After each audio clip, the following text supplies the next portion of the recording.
Gusto ko lang pong i-share ang kwentong kababalaghan na na-experience ng kapitbahay namin. Kami ay nakatira sa probinsya at malayo kami sa bayan. Sa baryo namin ay 4 lang kami magkakalapit bahay at may ilog na mga 20 minuto ang layo mula sa amin. Ang kapitbahay namin na mag-asawang Simon at Nelia ay may kaisa-isang anak na babae, si Natalia. Dahil nag-iisang anak, ay madalas mag-isang naglalaro si Natalia sa ilog o kaya naman ay nagbabahay-bahayan sa ilalim ng malaking puno ng akasya. Mailap sa ibang tao si Natalia, kahit na sa amin na kapwa niya bata.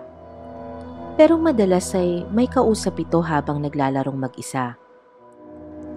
Pero dahil bata pa nga ito, ay naiisip lamang ng mga matatanda na baka nagkukunwari lang itong may kasamang kaibigan. Maski nga ang mga magulang nito ay napapansin ang kakaibang gawin ni Natalia. Pero hindi na lang nila ito pinansin at nasanay na rin sila. Lumaking maganda at kabigha-bighani si Natalia. Sumapit ang 18 kaarawan niya. Ngunit dahil hirap sila sa buhay, ay hindi nagawang maipaghanda ng mga magulang niya ang dalaga. Sinabi naman ito na masaya naman siya kahit walang handa.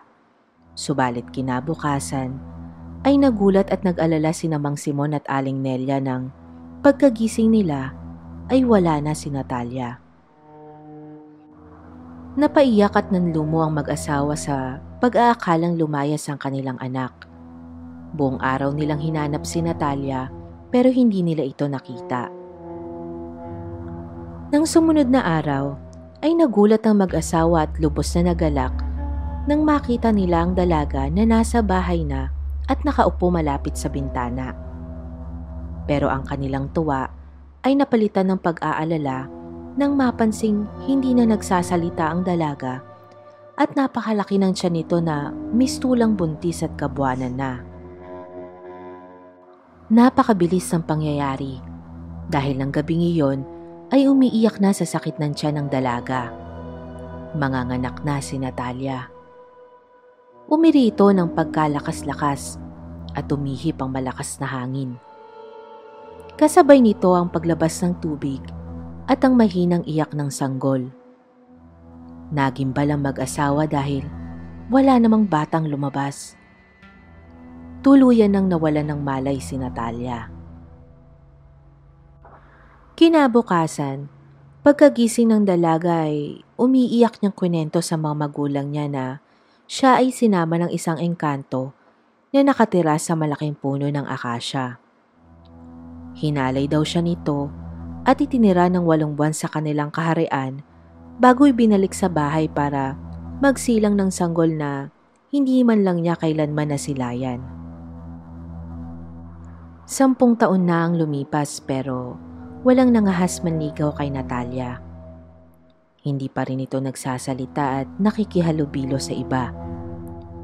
Pero ang mas nakapagtataka ay ang kanyang anyo at mukha na hindi nagbabago sa paglipas ng panahon at tila isa pa rin itong 18 taong gulang na dalaga.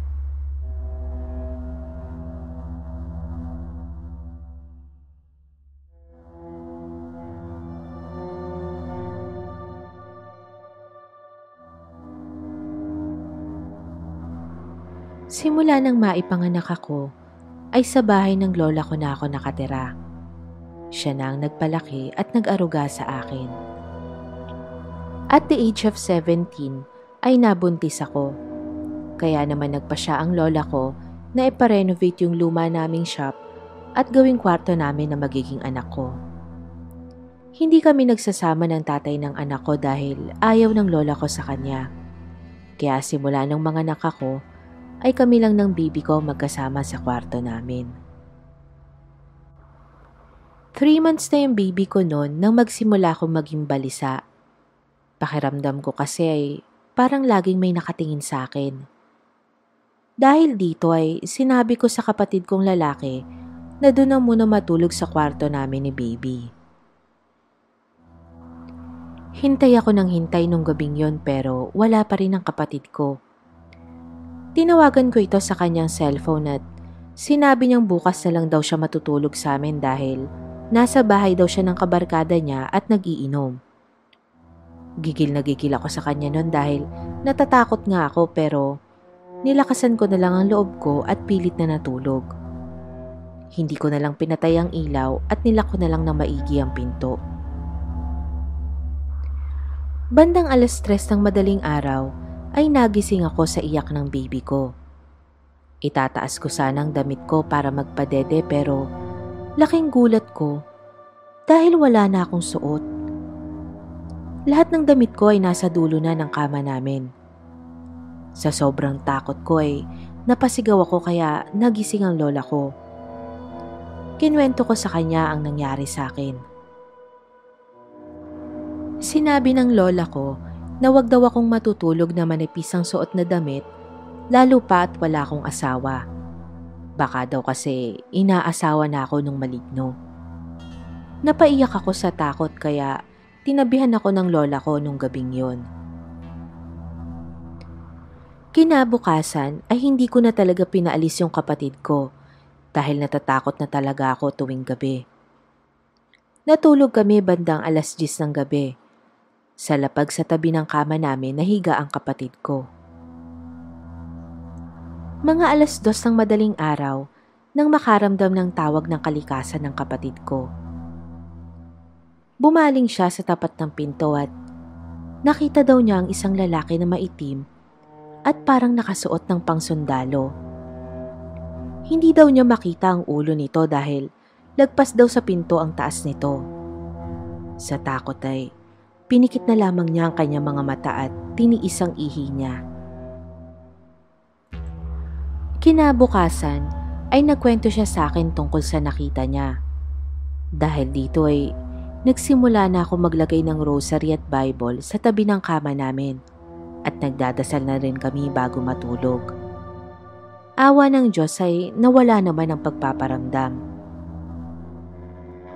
Bago magpasko ay nagsimula ko na namang maramdaman na may dumadagan sa akin.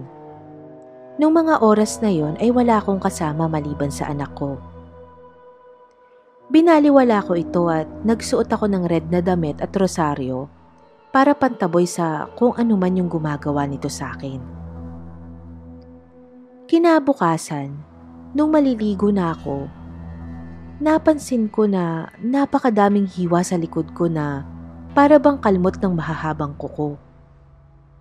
Napakahapdi.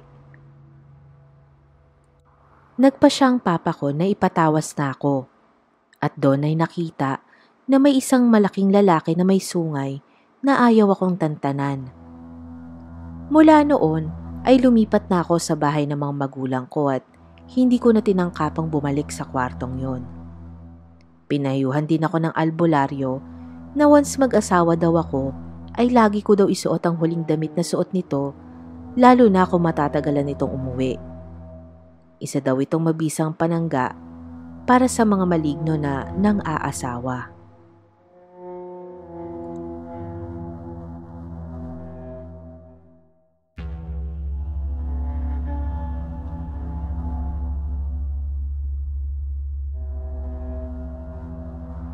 Taong 2008 na magpakasal ang Kuya Eugene ko sa isang babae na taga Leyte, si Ate Loida. Lahat kami ay nagulat nang bigla na lang umuwi si Kuya Eugene dito sa amin sa Malabon at ipinakilala ang babae bilang asawa niya. Buntis na din daw ito kaya pinakasalan na ni Kuya. Ako nga pala si Arnel. Nangyari itong kakaiba kong kwento noong college pa lamang ako. Patanda sa akin si Kuya ng 5 taon. 21 na ako nang mangyari ito at graduating na sa kursong economics. Graduate sa pagkasundalo ang kuya ko. Una itong na-assign sa Quezon Province at ito na nga ang nangyari nang ma-assign siya sa Leyte. Alam niyo ba ang lugar na Biringan? Taga doon daw kasi si Ate Loida. Mayamang lugar daw ito sa Samar. Mayayaman daw ang nakatira dito pero nagtataka lang ako dahil wala namang Biringan na makikita sa mapa. Maganda si Ate Loida. Maputi, matangos ang ilong at mapupungay ang hazel brown ng mga mata nito. Itim na itim din ang mahaba nitong buhok. Talaga namang kahit sino ay mabibighani sa ganda nito. Kinagabihan ay sabay-sabay na kaming naghapunan. Habang nasa kalagitnaan ng pagkain ay may biglang kumatok sa pintuan. Agad naman akong tumayo para pagbuksan ang kumakatok. Magandang gabi. Bati sa akin ng isang matandang lalaki na nakaterong puti at may suot din na puting sombrero. Punong-puno ng kumikinang na alas ang mga kamay at leeg nito. May kasama din itong matandang babae na nakaputi at balot na balot din ng mga alahas. Makikita din sa tapat ng bahay namin na nakaparada ang isang mamahali na SUV. Dito ba nakatira si Eugene Ocampo? Tanong ng babaeng matanda sa akin. Opo, kuya ko po siya. Sino po sila? Bago pa sumagot ang matanda, ay narinig ko ang boses ni Ate Loida. Mama, Papa, anong ginagawa niyo dito? Aling Ising, Mang Lando, sila po ang mga magulang ko. Binati ni Kuya Eugene ang mga magulang ni Ate Loida, pero hindi nila ito kinibo. Inanyayahan ni nanay na pumasok ang mga bisita. Naupo ang mga ito sa sofa habang sila Kuya at Ate Loida ay nakaupo sa harap ng mga ito. Si nanay at tatay naman ay katabi nila Kuya. Loida, ano ba tong pinasok mo? Hindi ka na ba talaga nag-iisip? Nagpakasal ka sa lalaking hindi naman namin kilala. Umuwi na tayo at sumama ka sa amin. Sabi ng mama ni Ate Loida. Hindi ko iiwan si Eugene. Walang magandang maidudulot ito sa pamilya natin. Sa lahi natin. Sabi ng papa ni Ate Loida. Maghinay-hinay ka sa pananalita mo. Hindi porke nasa tamang estado lamang ang pamilya namin, sasabihin nyo na walang magandang maidudulot ang pamilya ko sa pamilya nyo. Maski naman kami ayaw pa namin makasal sila. Kung ayaw nyo sa anak namin, ay malaya kayong iuwi ang anak ninyo. Sabi ni nanay. Hinablot ng nanay ni Ate Loida ang braso niya at pinatayo ito. Tumayo si Kuya para hawakan si Ate Loida, pero pinigilan ito ni nanay. Umabot na sa bangayan ang usapan ng bawat kampo. Sa pilitang isinama ng mga magulang niya si Ate Loida, at si Kuya naman ay pinipigilan ng mga magulang ko na habulin ang mga ito. Natapos ang gabing yon na puno ng katahimikan ng bahay. Kinabukasan ay nagising na lamang ako sa boses ni nanay. Agad akong bumangon dahil paniguradong magagalit yun kapag hindi nakababa at nakapag-almusal. Agad kong tinungo ang kwarto ni Kuya at kinatok ang pinto ngunit walang sumasagot. Napansin ko na hindi nakalak ang pinto kaya binuksan ko ito. Wala si Kuya. May mga ilang piraso ng jealousy ang tinanggal sa bintana. Wala na din ang mga gamit ni Kuya sa cabinet. Dali-dali akong bumaba at sinabihan si nanay. Hindi talaga papapigil ng bata na yan Taga-Samar daw yun, di ba? Habulin mo ang anak mo, Lando, at balik mo dito sa atin. Sabi ni nanay. Nagpasama sa akin si tatay kaya agad ako nag-impake ng mga gamit ko sa isang backpack. Buti nga at wala kaming klase dahil foundation week namin ng mga panahon na yon. Wala pang tanghali ay nasa bus station na kami sa Cubao. Tanghaling tapat ng tumulak na ang bus sa biyahe. Kuya, pwede pong magtanong? Bati ko sa konduktor nang mapadaan ito sa akin. Saan po kami banda bababa kung pupunta po kami sa Biringan? Napatulala lang ito at napatitig sa akin. Napansin ko din na napatingin sa akin ng ilang mga pasahero sa kalapit na upuan. Biringan po ba, sir? Naku, Lost City po yung Biringan. Madaming nagtatangka na hanapin ang syudad na yan pero wala pa pong nakakakita at nakakapunta dyan. Sabi ng konduktor. Excuse me. Bababa ako sa Pagsanhan. Madami na ako naririnig na kwento tungkol sa Biringan at sabi nila na katabi lang daw ito ng Pagsanhan at Gandara. Pero sa tagal na namin nakatira sa Pagsanhan ay hindi pa namin nakikita ang Biringan. Sabi ng babaeng nakaupo sa kabilang side ng upuan namin. Kung gusto nyo, sumabay na lang kayo sa akin sa pagbaba at doon na lang kayo sa lugar namin magtanong kung paano makakarating sa Biringan. Pumayag na lang kami at naghintay hanggang sa nakatulog na ako sa biyahe. Nagising na lamang ako nang may tumapik sa aking balikat. Nasa Matnog Port na daw kami at kailangan naming bumaba ng bus dahil nasa ferry na ito. Ginising ko ang tatay at sumabay na kami sa iba sa pagbaba ng bus. Naupo muna kami ni tatay sa view deck ng ferry. Gabi na din ang mga oras na yon. Lumapit sa amin ang babae na katapat namin ng upuan sa bus. Nagpakilala ito bilang si Aling Sally at nagpakilala din kami ni tatay. Sigurado ba kayong sa Biringan ang punta nyo? Tanong sa akin ni Aling Sally. Nabanggit ko sa kanya ang tungkol kay Ate Loida at Kuya Eugene para ipaliwanag dito kung bakit kami pupunta sa Biringan. Hindi ko kasi alam kung paano ipapaliwanag sa inyo. Sabi-sabi kasi sa amin na ang Biringan ay lugar ng mga engkanto. Pagdating natin sa Pagsanhan ay ipapakilala ko kayo kay Amang Saldo.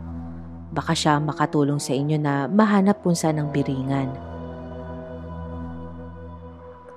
Mga ilang oras din kami nagkwentuhan ni Aling Sally tungkol sa pupuntahan naming lugar.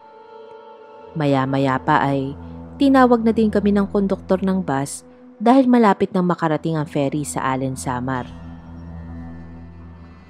Nagising na lamang ako nang sabihin sa akin ni Aling Sally na nasa Pagsanhan na kami. Ginising ko na rin si tatay at agad na sumunod kay Aling Sally pababa ng bus. Maganda ang syudad ng Pagsanhan. Maliit man ito pero maayos ito at malinis. Pumara ng tricycle si Aling Sally at pinasakay kami. Sinabi nito sa driver sa wikang waray na ihatid kami kay Amang Saldo. Pagdating sa isang bahay na gawa sa kubo, ay isang matandang lalaki ang sumalubong sa amin. Sinabi ni Aling Sally ang aming pakay at pinapasok kami agad ni Amang Saldo sa munti nitong tahanan. Pinaupo niya kami at umalis sandali. Pagbalik nito mula sa kusina ay may dala na itong kape para sa amin. Nang makaupo na kami, ay tinanong kami ni Amang Saldo kung bakit namin gustong pumunta ng Biringan. Kaya kunento ko sa kanya ang tungkol kay Ate Loida at sa kuya ko. Bumalik kayo dito bukas ng umaga dahil delikado na ang ganitong oras. Minamatyagan nila kayo kaya mag-ingat kayo. Huwag kayong maniniwala kahit kanino maliban kay Sally at sa akin.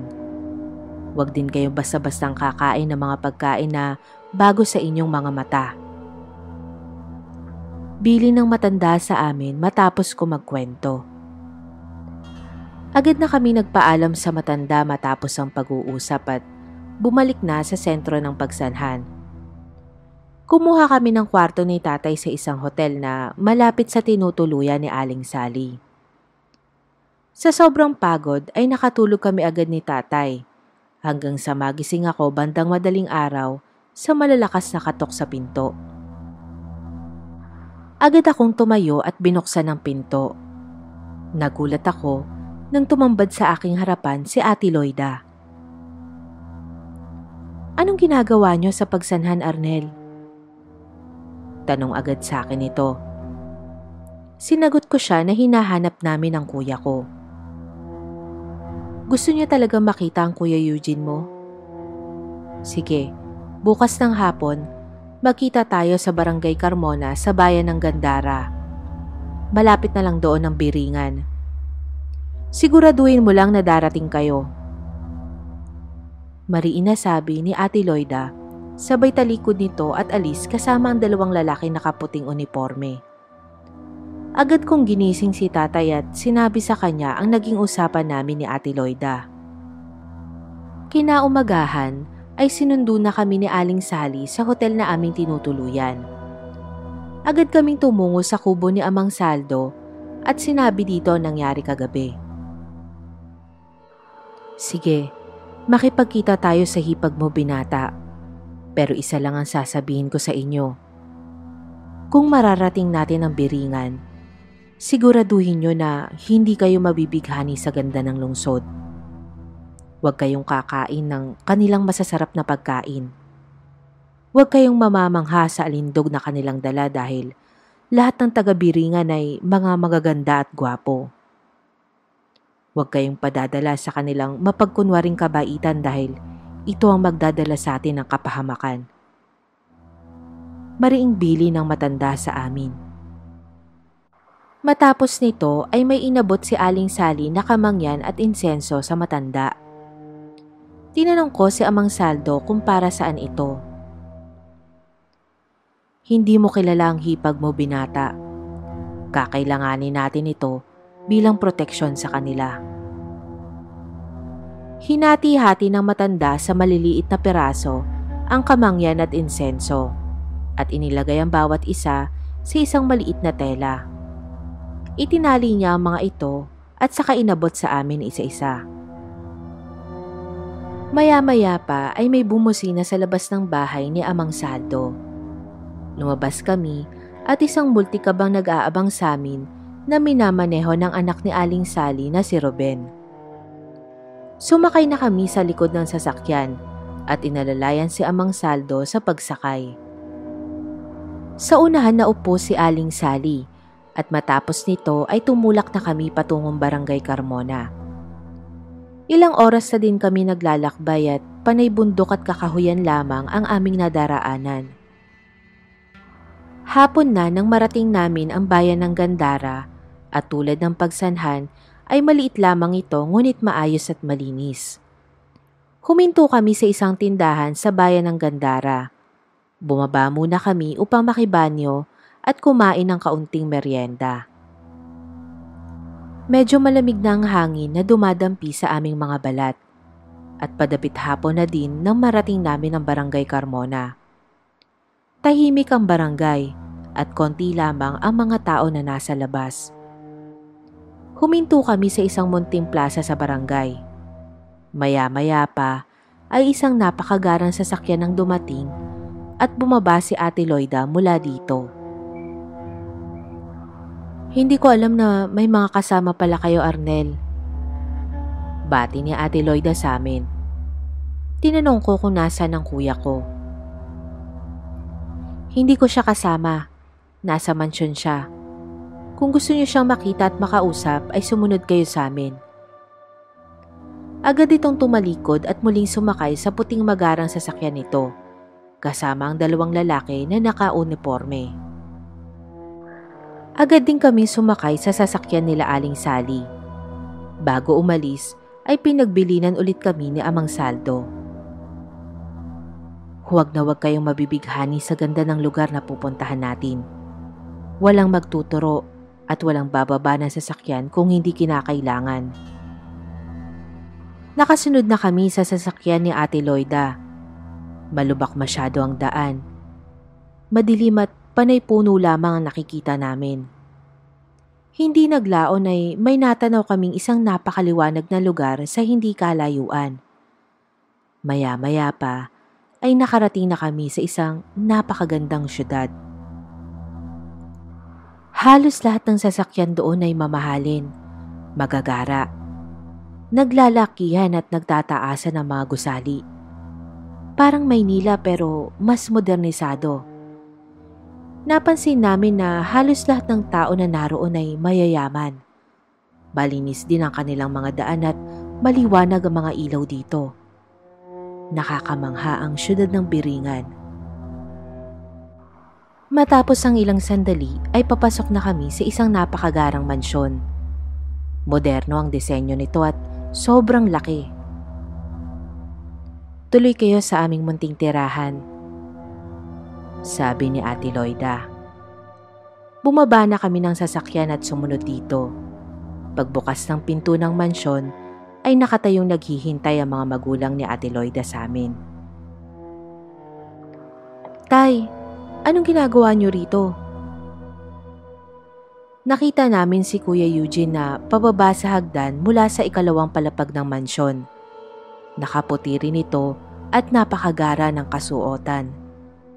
Litaw na litaw ang kagwapuhan ng aking kapatid.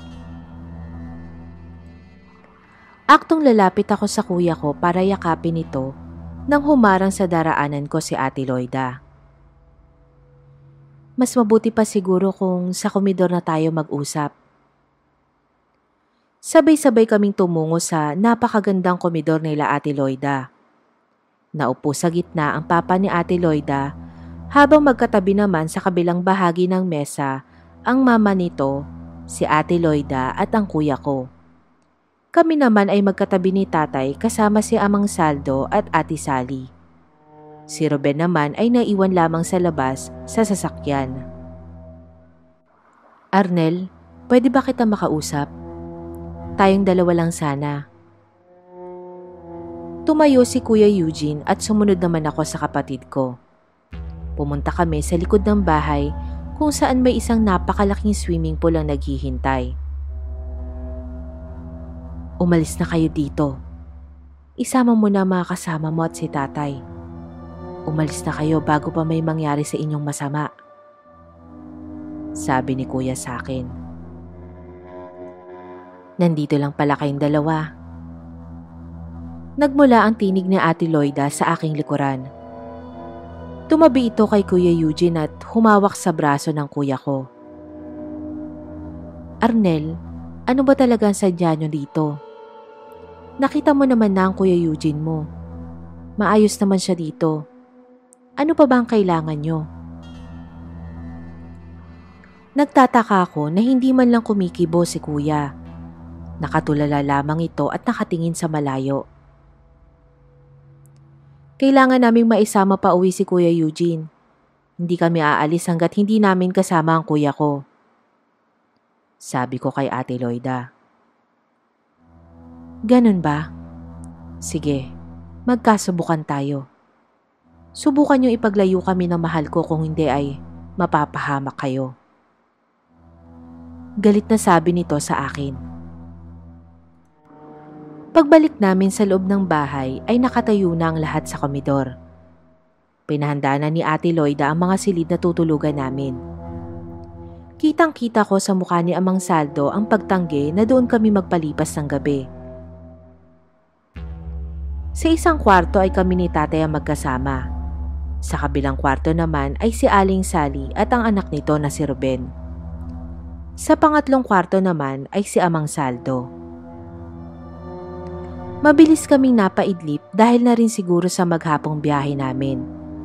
Nakaramdam na lamang ako ng kakaibang lamig kaya ako nagising. Pagmulat ko sa aking mga mata ay nakita ko ang aking sarili na nakahiga sa isang napakalambot na kama. Wala akong suot na kahit anong damit.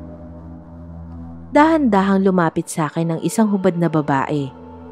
At nang tingnan ko ang mukha nito ay nagulat ako. Si Ate Loida. Ano to, Ate Loida? Anong ginagawa mo? Unti-unti itong lumalapit sa akin at hinahawakan na maselang parte ng aking katawan. Bitiwan mo ko, Ate Loida. Kung talagang mahal mo ang kuya ko, hindi mo to gagawin. Parehas ka ng Kuya Eugene mo.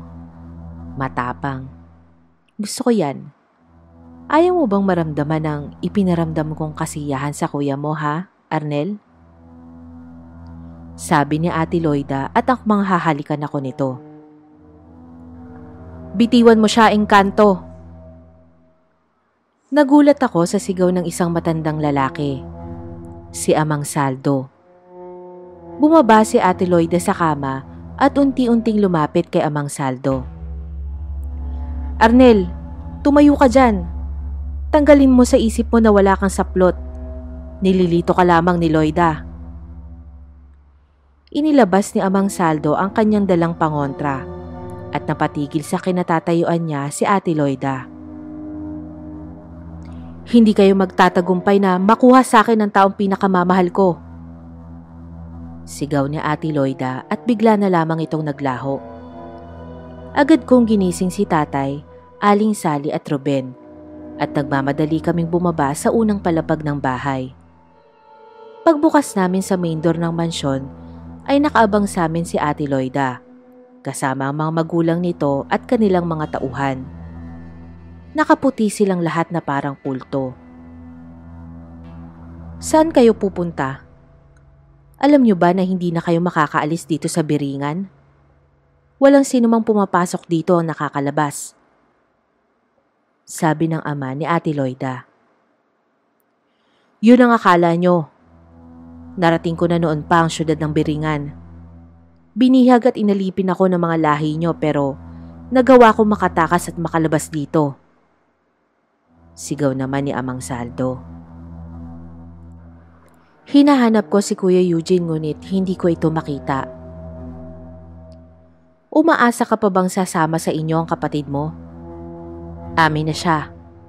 Simula nang ialay niya ang sarili niya sa aming anak ay amin na siya. Sabi ng mama ni Ate Loida. Tay, Arnel! Nakita ko si Kuya at dali-dali itong lumapit sa amin. Hayaan niyo na ako dito. Umalis na kayo. Mahal ko si Loida at ayoko siyang mawala sa buhay ko.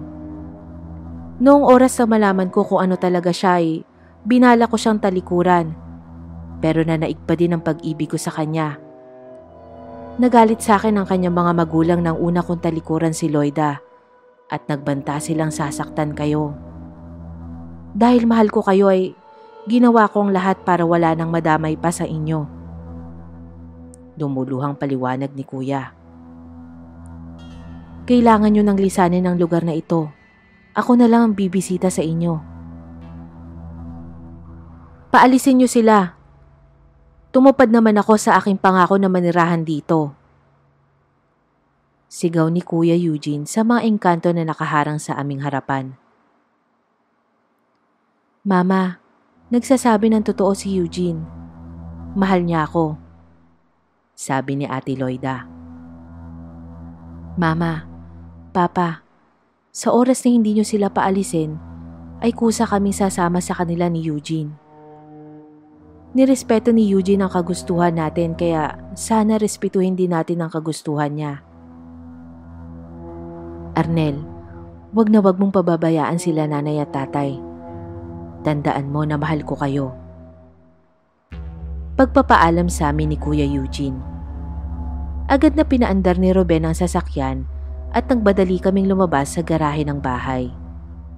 Habang papalayo, ay nakikita ko ang magkahalong lungkot at saya sa mga mata ng aking kuya.